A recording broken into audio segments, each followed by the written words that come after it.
Hello दोस्तों, good morning. स्वागत है एक बार फिर से आप सभी का एमजेटी एजुकेशन में। दोस्तों आज है 12 अगस्त और आज की वीडियो में हम लोग बात करेंगे 12 अगस्त 2024 के मोस्ट इंपोर्टेंट करंट अफेयर के क्वेश्चंस के बारे में। तो चलिए शुरुआत करते हैं। एक रिक्वेस्ट है, देखिए साथियों, मैं आप लोगों से कभी नहीं कहता हूँ फोर्सफुली सब्सक्राइब करने को या शेयर करने वगैरह को, लेकिन आप लोग करना ही भूल गए हो। तो प्लीज इस वीडियो को शेयर भी कर दिया करो और इसके साथ साथ चैनल पर अगर सब्सक्राइब नहीं किए हो तो चैनल को सब्सक्राइब भी जरूर कर लेना।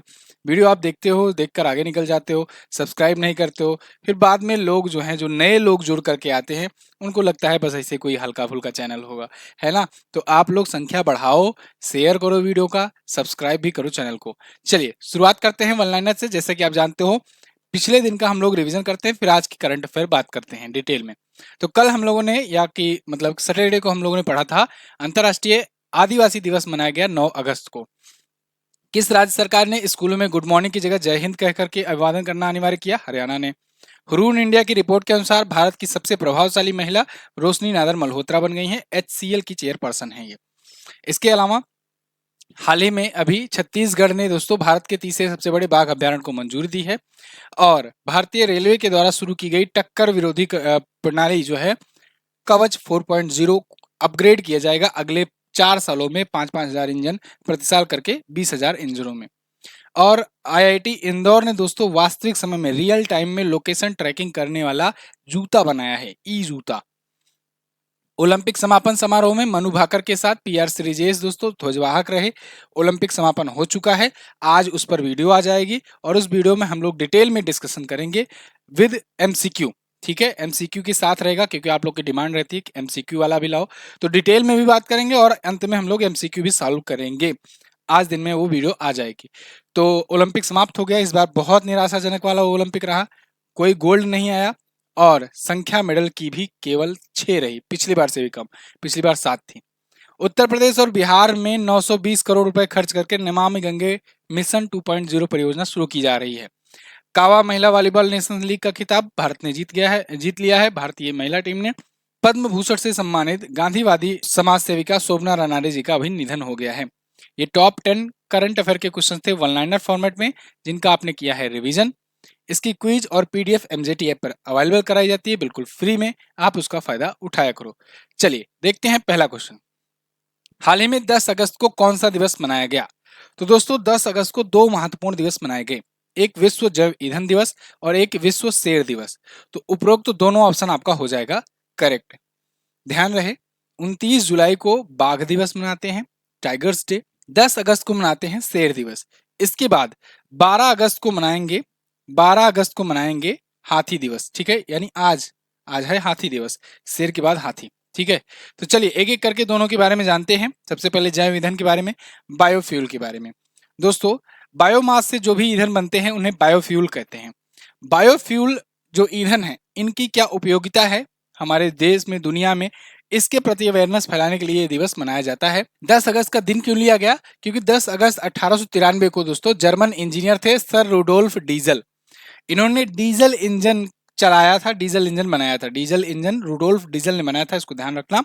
तो इन्होंने डीजल से, तेल से बेसिकली इंजन चला दिए थे, इसीलिए वो तेल का भी नाम डीजल ही पड़ गया। आप डीजल पेट्रोल जो डलाते हो, तो उसके सफल ऑपरेशन की याद में यह दिवस चुना गया है। ठीक है, 10 अगस्त। एक और 10 अगस्त शेर दिवस। ठीक है, शेर दिवस, लॉयन डे जो है, ये 10 अगस्त को मनाया जाता है दुनिया भर में शेर के संरक्षण के लिए, जितने भी शेर हैं उनके संरक्षण के लिए। ठीक है, तो 2013 से ये मनाया जा रहा है। भारत में अगर बात करें तो गिर नेशनल पार्क गुजरात में एशियाई शेर सबसे ज्यादा पाए जाते हैं। भारत में सबसे ज्यादा एशियाई शेर है और सबसे ज्यादा एशियाई शेर भारत में कहाँ पर है? गिर नेशनल पार्क में। टाइगर्स सबसे ज्यादा कहां पर है भारत में? मध्य प्रदेश में, इसीलिए मध्य प्रदेश को टाइगर स्टेट कहते हैं। ठीक है, और चीता भी वहीं पर है मध्य प्रदेश में ही, कुनो नेशनल पार्क में। ये प्रमुख दिवस हैं, कई दिन हो गया रिवीजन किए, तो चलिए आज रिवीजन करते हैं। 1 अगस्त को विश्व फेफड़े का कैंसर दिवस मनाया गया। 1 से 7 अगस्त के बीच विश्व स्तनपान सप्ताह मनाया गया। 1 अगस्त को वर्ल्ड वाइड वेब दिवस मनाया गया। 1 अगस्त को ही राष्ट्रीय पर्वतारोहण दिवस मनाया गया। फिर 3 अगस्त को भारतीय अंगदान दिवस मनाया गया। 6 अगस्त को हिरोशिमा दिवस। 7 अगस्त को राष्ट्रीय भाला फेंक दिवस। 7 अगस्त को राष्ट्रीय हथकरघा दिवस। 8 अगस्त को भारत छोड़ो आंदोलन दिवस। 9 अगस्त को अंतर्राष्ट्रीय आदिवासी दिवस।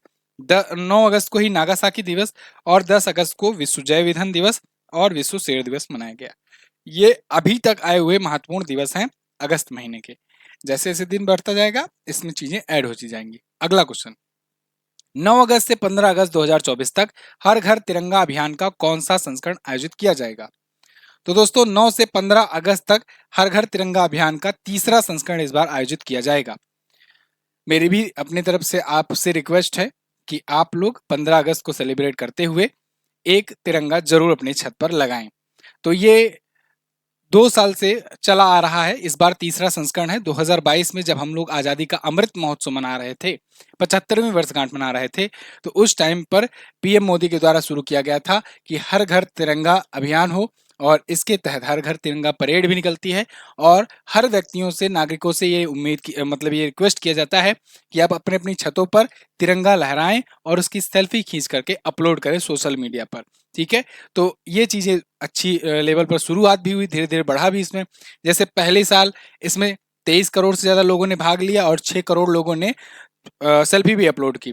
अगली बार और ज्यादा, लगभग दोगुने की मात्रा में लोगों ने हिस्सा लिया और लगभग 10 करोड़ सेल्फियां भी अपलोड हुई। अब की बार देखना होगा क्या होता है। तो हर घर तिरंगा कैंपेन ये तीसरा संस्करण है। पूछा जाएगा आपसे कब से कब तक चलता है, तो आप बताना 9 अगस्त से शुरू होकर 15 अगस्त तक। अगला, ये भी पूछा जा सकता है किस वर्ष शुरू किया गया, ठीक है ना ये अभियान। किस राज्य सरकार ने भारत का पहला 24x7 चावल एटीएम लॉन्च किया? ये question very very very most important है। अंदर से वो वाली फीलिंग आ रही है ना कि ये क्वेश्चन समझ लीजिए पूछा जा चुका है। ठीक है, तो ये क्वेश्चन लिख कर ले लो, पूछा जाएगा ही जाएगा। भारत का पहला 24x7 एटीएम कहाँ लॉन्च किया गया? चावल एटीएम है ये लॉन्च किया गया उड़ीसा में। भाई उड़ीसा में, कटक में ही सबसे ज्यादा चावल उत्पादन होता है ना। तो बताइए, चावल एटीएम वहां पर लगाया गया। चावल एटीएम कैसे काम करेगा? जैसे आप एटीएम कार्ड डालते हो तो पैसा निकलता है जनरली एटीएम मशीनों से।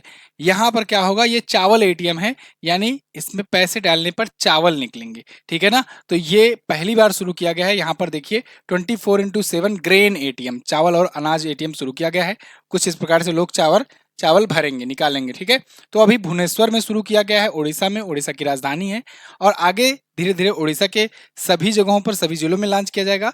फिर आगे चल करके इंडिया में भी, ऑल ओवर इंडिया हो सकता है इसे शुरू किया जाए, क्योंकि भारत में भी बड़ी मात्रा में अभी राशन कार्ड का वितरण, राशन वगैरह वितरण होता ही है। 80 करोड़ नागरिकों को 5 किलो राशन दिए जाते हैं, आप जानते हो।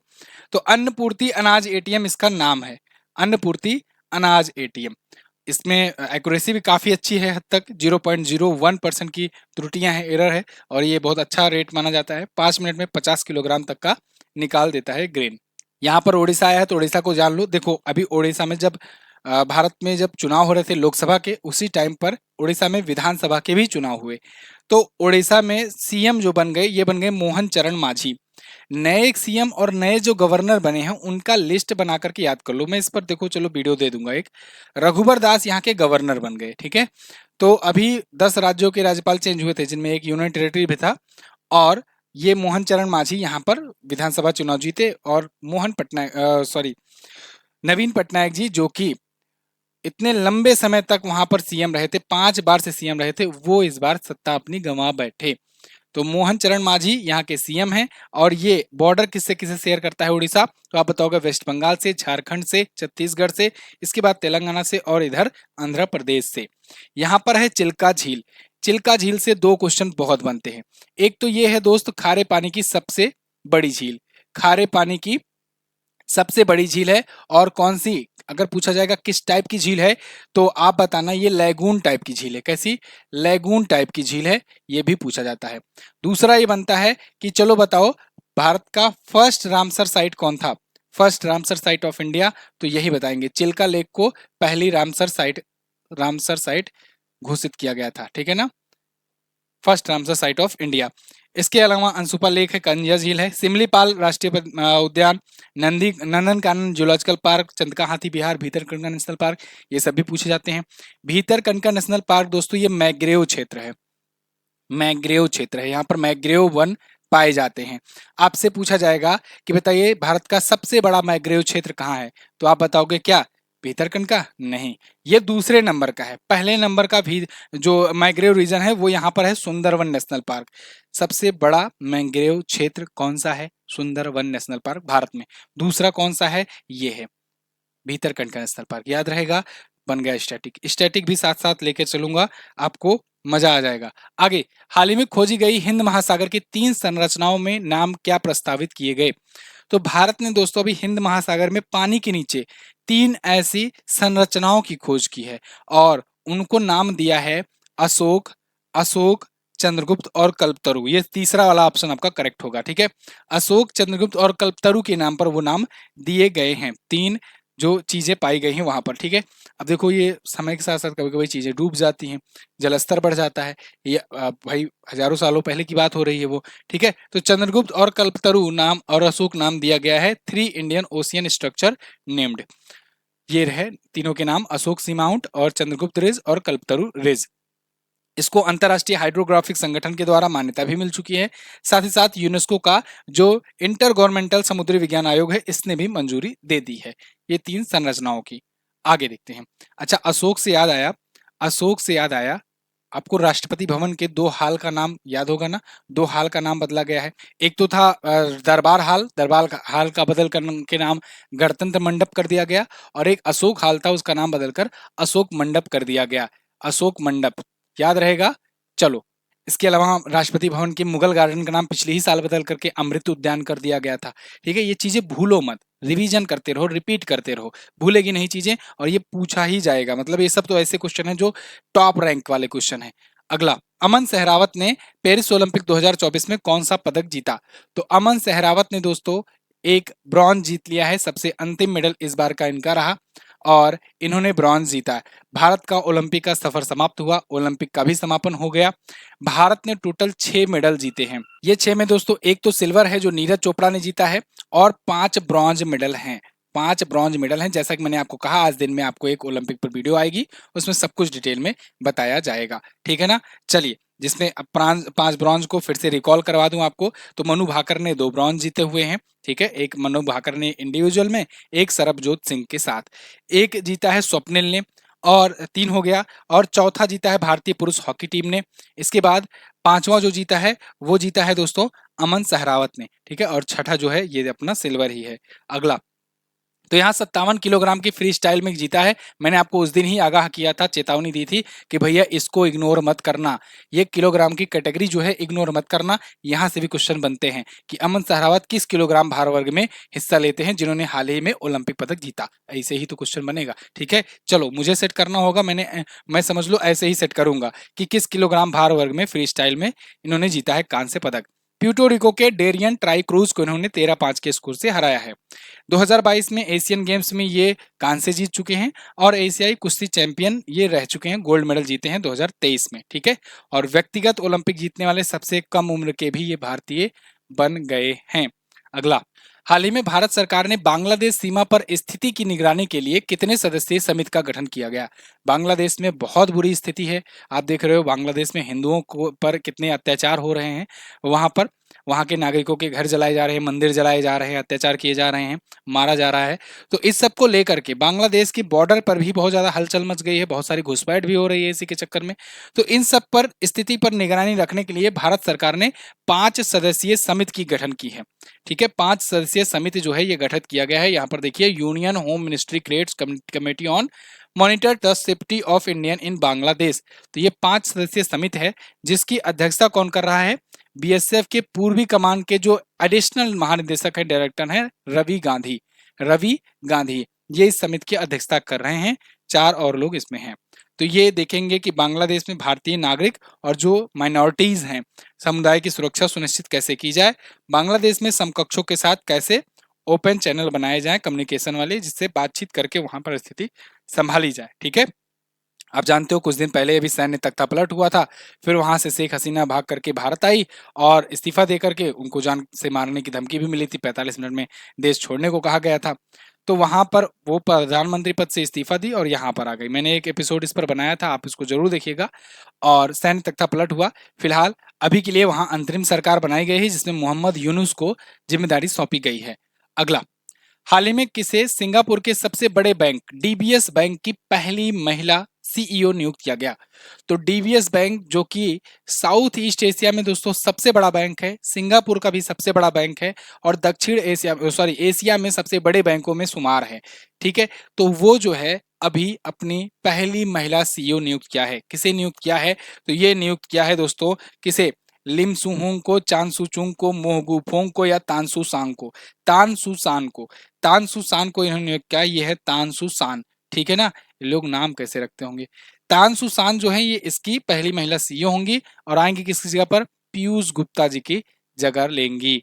मार्च 2025 में ये रिटायर हो रहे हैं, इसके बाद ये पदभार ग्रहण करेंगी। अभी नियुक्ति हुई है, पदभार अभी नहीं ग्रहण किया है इन्होंने। तो ये सिंगापुर की सबसे बड़ी बैंक है, साथ ही साथ दक्षिण ईस्ट साउथ ईस्ट एशिया की भी सबसे बड़ी बैंक है। अगला, मानव हाथी संघर्ष को कम करने के लिए हाल ही में किस राज्य में हाथी ऐप लॉन्च किया गया? तो हाथी ऐप अभी लॉन्च किया गया दोस्तों असम में। असम में देखिए ये बड़ी समस्या है एक। असम में देखिए हाथियों से रिलेटेड कोई ऐप की अगर बात की जाएगी ना तो असम आप लगा देना। तो हाथी ऐप अभी इसलिए लॉन्च किया गया जिससे मानव और हाथी और मानव का संघर्ष से बचा जा सके। मतलब मनुष्यों को हाथी से बचाया जा सके, हाथियों को मनुष्यों से बचाया जा सके। दोनों स्थितियां यहाँ पर उत्पन्न होती हैं। जब हाथियों की संख्या कम रहती है तो वहां मनुष्य उन पर अटैक करते हैं, हाथी दांत वगैरह चुरा ले जाते हैं या उनको हमले में मार देते हैं। और जब जहां मनुष्यों की संख्या कम रहती है, हाथियों की संख्या ज्यादा रहती है, वहां हाथी जो है वो मनुष्यों के घर उजाड़ देते हैं, आते हैं चाय डिनर वगैरह करने, ब्रेकफास्ट डिनर करने। तो यहाँ पर ये ऐप लॉन्च किया गया है जिससे इस कॉन्फ्लिक्ट से रोका जा सके। ठीक है, इसीलिए वहां पर रेलवे ट्रैक भी जब बिछाए जाते हैं तो उसमें भी ऐसे कंपन वाले सिस्टम लगाए जाते हैं, हल्के करंट लगाए जाते हैं जिससे वो कंपन पैदा करे और हाथी आने से बच जाए। ठीक है, जब ट्रेन आ रही हो तो वो कंपन होने लगे और हाथी ट्रैक पर ना आए, वरना कई बार रेलवे दुर्घटनाएं भी हो जाती है। तो असम में ये बड़ी समस्या है, इसके लिए यहाँ हाथी ऐप लॉन्च किया गया है। किसके द्वारा लॉन्च किया गया है? तो आप बताओगे आरण्यक के द्वारा। आरण्यक ने एसबीआई फाउंडेशन के साथ मिल करके ये लॉन्च किया है। ठीक है जी, चलिए, आरण्यक हाथी ऐप और सोलर फेंस मैनुअल भी लॉन्च किया गया। यहाँ पर कुछ प्रमुख ऐप और पोर्टल्स हैं, इनको भी रिवाइज कर लीजिए, रिकॉल कर लीजिए, क्योंकि पिछले दिनों में ये आए थे चर्चे में। तो देखिए अभी ई साक्ष्य, न्याय सेतु, न्याय श्रुति और ई समन, ये सारे ऐप गृह मंत्री अमित शाह जी ने चंडीगढ़ में लॉन्च किए। क्यों लॉन्च किए? जिससे जो नई जो संहिता आई हुई है ना, दंड संहिताएं, उन पर जानकारी लोगों को दी जा सके। बीएनएस, बीएनएसएस और बीएसए। ठीक है, आइडियाज फॉर लाइफ पोर्टल केंद्रीय मंत्री भूपेंद्र यादव जी ने लॉन्च किया। लोकपथ मोबाइल ऐप मध्य प्रदेश के सीएम ने लॉन्च किया। निर्मन पोर्टल जी किशन रेड्डी जी ने लॉन्च किया है। संज्ञान ऐप आरपीएफ ने लॉन्च किया। मुझे कमेंट करके आप बताओ जी किशन रेड्डी किस मंत्रालय के अभी मंत्री हैं? किस मंत्रालय के मंत्री हैं? कमेंट करके ये बताइए। संज्ञान ऐप आरपीएफ ने लॉन्च किया। प्रवाह पोर्टल आरबीआई ने लॉन्च किया। सी विजिल ऐप चुनाव आयोग ने लॉन्च किया और सक्षम ऐप लॉन्च किया है चुनाव आयोग ने। ठीक है जी, अगला असम आ गया है। देखिए असम के बारे में नहीं बताया था, चलो असम के बारे में जान लो। असम यहाँ पर है स्थित और अभी असम का एक बहुत इंपॉर्टेंट क्वेश्चन बन रहा है यहाँ से करंट अफेयर का। अभी दोस्तों 43वां, इस बार 43वां यूनेस्को विश्व धरोहर स्थल चुना गया। आपको पता होगा, नहीं पता तो जान लीजिए। 43वां यूनेस्को विश्व धरोहर स्थल किसे चुना गया है पता है? तो आप बताओगे किसे? असम का पिरामिड कहते हैं इसे, और नाम क्या है इसका? चराई देव मैदाम। चराई देव मैदाम, ठीक है ना। तो ये असम का पिरामिड कहलाता है। ये 43वां यूनेस्को विश्व धरोहर स्थल घोषित किया गया है भारत का। भारत ने 45वें यूनेस्को विश्व धरोहर समिति की इस बार अध्यक्षता की थी। भारत पहली बार अध्यक्षता किया था, नई दिल्ली में हुआ था, और इस बार 24 यूनेस्को विश्व धरोहर स्थल शामिल किए गए थे। फिलहाल आ जाते हैं असम पर। दिसपुर इसकी राजधानी है। हेमंता बिस्वा शर्मा बीजेपी पार्टी से सीएम है। गवर्नर नए बने हैं लक्ष्मण प्रसाद आचार्य, ठीक है ना, लक्ष्मण प्रसाद आचार्य नए बन गए हैं। इसके अलावा हफलोंग, चंडूबी, डिघाली पुखरी, शिवसागर, तमरंगा ये प्रमुख झीलें हैं। डिगबोई झील का नाम याद रखना, पहला तेल का कुआं यहीं खोजा गया था। इसके अलावा सोनबिल, दहिंग लेक, दीपोर बिल है। यहाँ पर 7 नेशनल पार्क हैं और 7 को मैंने आपको तुलसीदास के दोहा के रूप में बनाकर याद करवाया था। असम के डिब्रूगढ़ से काजी नाम के मानस आए, राम नाम लेकर औरंगजेब को दहिंग पटकाए। ये दोहा मैंने आपको बनाकर बताया था। अब इसको डिकोड करेंगे अगर, तो असम के डिब्रूगढ़ से, तो यानी असम का नेशनल पार्क है डिब्रूगढ़ से, डिब्रूगढ़ सैखोवा नेशनल पार्क याद रखना। और काजी नाम के मानस आए, तो काजी नाम के काजीरंगा नेशनल पार्क, एक सिंग वाले गैंडे के लिए फेमस। नाम के मानस आए, मानस टाइगर नेशनल पार्क, दूसरा ये सबसे बड़ा टाइगर रिजर्व है। और नाम के नामेरी और नाम के मानस आए, राम नाम लेकर, राम नाम यानी कि रायमोना, राम नाम लेकर के औरंगजेब को देहिंग पटकाए, औरंग नेशनल पार्क, और देहिंग पटकाए, देहिंग पटकाई नेशनल पार्क। तो ये बात याद रखना, पीछे करके एक बार वीडियो लिख डालो, दोहा इंपॉर्टेंट है। अगला, बाकी सभी राज्य यहाँ पूर्वोत्तर के असम से ही अलग हुए हैं, तो सबसे ये अपना बॉर्डर लगाता है, ठीक है, इसको याद करने की जरूरत ही नहीं है। राष्ट्रपति द्रौपदी मुर्मू जी को कहाँ के सर्वोच्च नागरिक पुरस्कार से सम्मानित किया गया? तो अभी प्रेसिडेंट मुर्मू जी को दोस्तों तिमोर लेस्ते के सर्वोच्च नागरिक सम्मान से सम्मानित किया गया। कुछ दिन पहले ये फिजी में गई हुई थी और फिजी की सर्वोच्च नागरिक सम्मान से सम्मानित की गई थी, मैंने वो भी बताया था आपको। अभी अब तिमोर लेस्ते के भी नागरिक सम्मान से सम्मानित की गई हैं, ठीक है ना। तो ये एक्चुअली में अभी 3 देशों की यात्रा पर गई हुई हैं अपनी राष्ट्रपति। तो ये 5 से 10 अगस्त तक यात्रा की 3 देशों की, फिजी, न्यूजीलैंड और तिमोर लेस्ते। फिजी में 5 से 7 अगस्त तक रही, वहां पर वहां का नागरिक सम्मान पाई। फिजी के सबसे बड़ा नागरिक सम्मान क्या था? तो companion of the order of the Fiji. और अभी जो तिमोर लेस्ते का पाई है उसका सबसे बड़ा नागरिक सम्मान है grand collar of the order of Timor Leste, ठीक है। तो 2 ये सम्मान पा गई, ठीक है। न्यूजीलैंड गई 8 और 9 अगस्त तक रही, और तिमोर लेस्ते 10 अगस्त तक रही। तो इनका 5 से 10 अगस्त का दौरा था। कई बार ऐसे क्वेश्चंस देखने को मिले हुए हैं कि बताइए हाल ही में राष्ट्रपति ने किन देशों का दौरा किया है, बताना जरूर इंपॉर्टेंट है। तो ऐसे क्वेश्चन होते हैं। अच्छा, इसकी भी राजधानी दिल्ली है, तिमोर लेस्ते की राजधानी दिल्ली है, जहां पर इन्हें ये सम्मान दिया गया। अपनी राजधानी दिल्ली है, यहाँ की राजधानी दिल्ली है।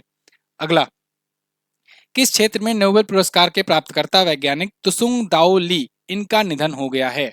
तो बहुत ही फेमस फिजिक्स के साइंटिस्ट रहे अभी तुसुंग दाओ ली, इनका निधन हो गया है। ये चाइनीज मूल के अमेरिकी थी, मतलब पैदा चाइना में हुए थे लेकिन अमेरिका में जाकर रह रहे थे, बस रहे थे, वहां पर साइंटिस्ट बने थे, और इनको भौतिकी का नोबेल मिला था। इनकी उम्र हो चुकी थी 58 साल, 98 साल, ठीक है ना, 98 ईयर इनकी एज हो चुकी थी। तो मतलब बुढ़ा के मरे हैं, ऐसा कुछ हुआ नहीं था इनको। ये 32 साल के जब थे ना, तभी इनको मिल गया था नोबेल, और ये दूसरे सबसे कम उम्र के नोबेल विजेता उस टाइम पर बने थे। कब पाए थे नोबेल, ये पूछा जाएगा। तो 1957 में पाए थे नोबेल, ठीक है ना। ये थे कौन? तुसुंग दाओ ली, और 97 एज में मरे हैं, 98 ही समझो, ठीक है। तो इनका निधन हो गया है, और इन्होंने किसकी खोज की थी? उप परमाणु कणों की समरूपता की खोज की थी, जिसकी वजह से इनको नोबेल मिला था। ये दोस्तों किसके अंदर काम कर रहे थे जानते हो? एनरिको फर्मी के अंतर्गत। जो परमाणु बम के जनक माने जाते हैं ओपेनहाइमर हैं, उन्होंने भी इनके प्रति बहुत सारे बयान दिए थे कि उस टाइम के ग्रेटेस्ट साइंटिस्ट हैं वगैरह वगैरह। एक साइंटिस्ट दूसरे साइंटिस्ट पर कोई बखान करता रहता है।